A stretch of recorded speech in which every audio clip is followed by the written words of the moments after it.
Hello மக்களே, நான் Manikandan. Actually இந்த வீடியோ என்னென்னு பார்த்திங்க அப்படின்னா, காலையில் நான் வந்து ஒரு வீடியோ போட்டிருந்தேன் பால் தாரைகளை பற்றி. ஸோ அது வந்து விஆர் அபின்னு சொல்லிட்டு நம்ம பிரதர் வந்து நமக்கு கைட் பண்ணியிருந்தார். ஆக்சுவலாக இப்போ ஹெச்எஃப் மாடுகளை நம்ம எப்படி பார்த்து செலக்ட் பண்ணணும் அப்படின்னு சொல்லிட்டு அதில் ஒரு பாயிண்ட் பார்த்திங்க அப்படின்னா, பால் தாரைகள் எப்படி இருக்கணும் அப்படின்னு சொல்லிட்டு அதை நான் கீழே இன்றைக்கி வந்து நான் வீடியோ போட்டிருந்தேன். எப்படி இருக்குது இந்த மாட்டுக்கு எப்படி இருக்குது அப்படின்னு சொல்லிட்டு. ஸோ அவர் சொன்னதுபடி இருக்கா அப்படின்னு சொல்லிட்டு நான் வீடியோ போட்டிருந்தேன்.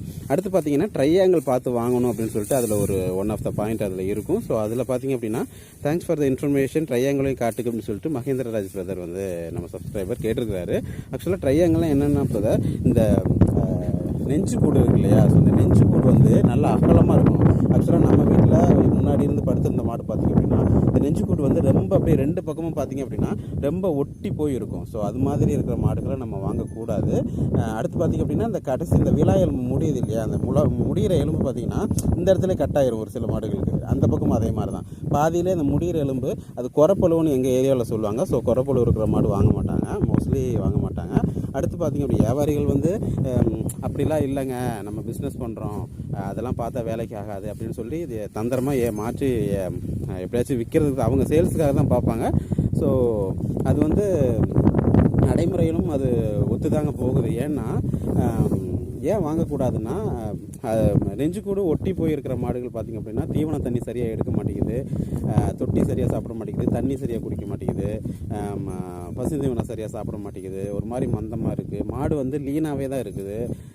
என்ன தான் நம்ம பால் மில்கீல்டுக்கு நம்ம கொடுத்த மாடு பார்த்திங்க அப்படின்னா, முன்ன படுத்திருந்த மாடு அது கொஞ்சம் நெஞ்சுக்கூடு நான் சொன்ன மாதிரி ஒட்டி போய் தான் இருக்கும். அந்த மாடு அதே மாதிரி தான் மந்தத்தனை தான் கொஞ்சம் மந்த வேலை தான் பண்ணிச்சு.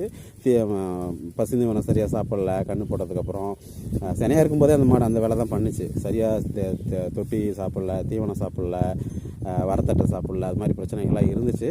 ஸோ அது நான் அந்த மாட்டில் ஏமாந்துட்டோம். ஸோ இது மாதிரி நெஞ்சுக்கூடு அகலமாக இருக்கிற மாடுகளை பார்த்து நம்ம செலக்ட் பண்ணுறது ரொம்ப ரொம்ப ஒரு நல்ல விஷயம். ஏன்னா இப்போ தலைச்சேனத்துனா நம்ம ஒரு மாடு வாங்குகிறோம் அப்படின்னா, அந்த மாடு தலைச்சேனில் ஓரளவுக்கு மாடு வந்து ஓரளவுக்கு சின்ன மாடாக இருக்கும்.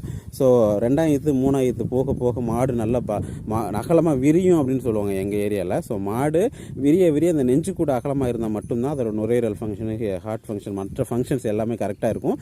மாடு வந்து நல்லா ஹெவி பல்க் சைஸ் ஆகும். 2ஆம் 3ஆம் போகும்போது ரொம்ப பல்க் சைஸாக மாடு ஆகும். ஸோ அதுக்கேற்ற மாதிரி மில்கீல்டு வரும்.